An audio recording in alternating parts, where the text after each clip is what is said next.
In the African grass, one wrong step can mean venom in the blood. But here, a bird does something almost absurd. It walks straight toward the snake. This is the secretary bird, a hunter of open savanna, built like a raptor stretched upward into stilts and silence. At first glance, it looks too elegant for this kind of violence, too delicate for a fight that can end with a single bite. And that is the mystery. How does a bird kill a snake without becoming the snake's victim first? Out here, the problem is not finding a snake. The problem is surviving the distance between seeing it and striking it. That narrow space is where cobras rise, where adders coil, where hesitation becomes poison. Most predators seize. The secretary bird measures. It hunts on foot, moving through short grass and thorn country with the patience of something that knows the ground is speaking all the time. Every patch of grass can hide a body. Every shadow can suddenly have fangs. Sometimes the bird flushes danger into the open before it attacks at all. It stamps around clumps of vegetation, forcing hidden prey to move, turning stillness into information. Then the grass answers. A snake lifts its head. The body writes a curve into the dust. For a moment, both animals are reading each other. The bird does not rush. It rises taller. Wings loosen from its sides. The black crest at the back of the head flares. Feathers shake. The whole body seems to widen into something harder to predict. That display may do more than intimidate. A striking snake can lash at moving feathers instead of flesh, and the bird's long body keeps its head well above the line of danger. Thick scales along the lower legs add protection, but this is not immunity. A bad hit could still matter, so the secretary bird depends on distance, on angle, on speed, one step, then another. It circles just outside the snake's ideal moment.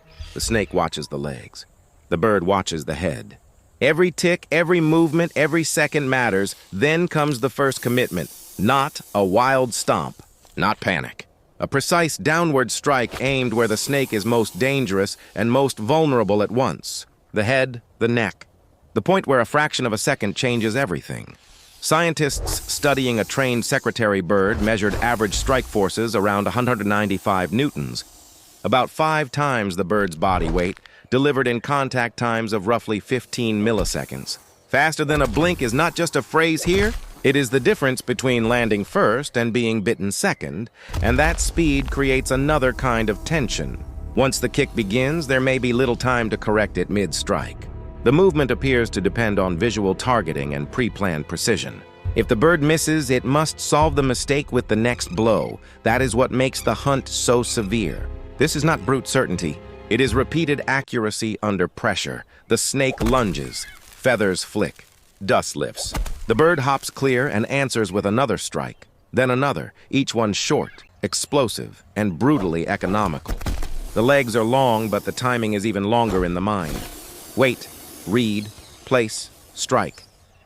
Eventually, the rhythm breaks in the bird's favor. A stunned snake loses shape. The coils loosen. The head no longer rises with the same command.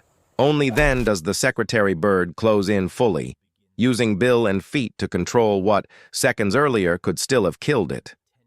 Sometimes a larger snake is battered against the ground until resistance fades. Smaller prey may be swallowed whole. Either way, the victory is never casual. It is earned at close range, and snakes are only part of the day. Secretary birds can walk enormous distances across their territories, hunting from morning into late afternoon through grassland, scrub, and scattered acacia. They take lizards, insects, rodents, young birds, and anything else the open country reveals. But snakes give the bird its legend because snakes turn every hunt into a visible argument between precision and death. There is something ancient about the method.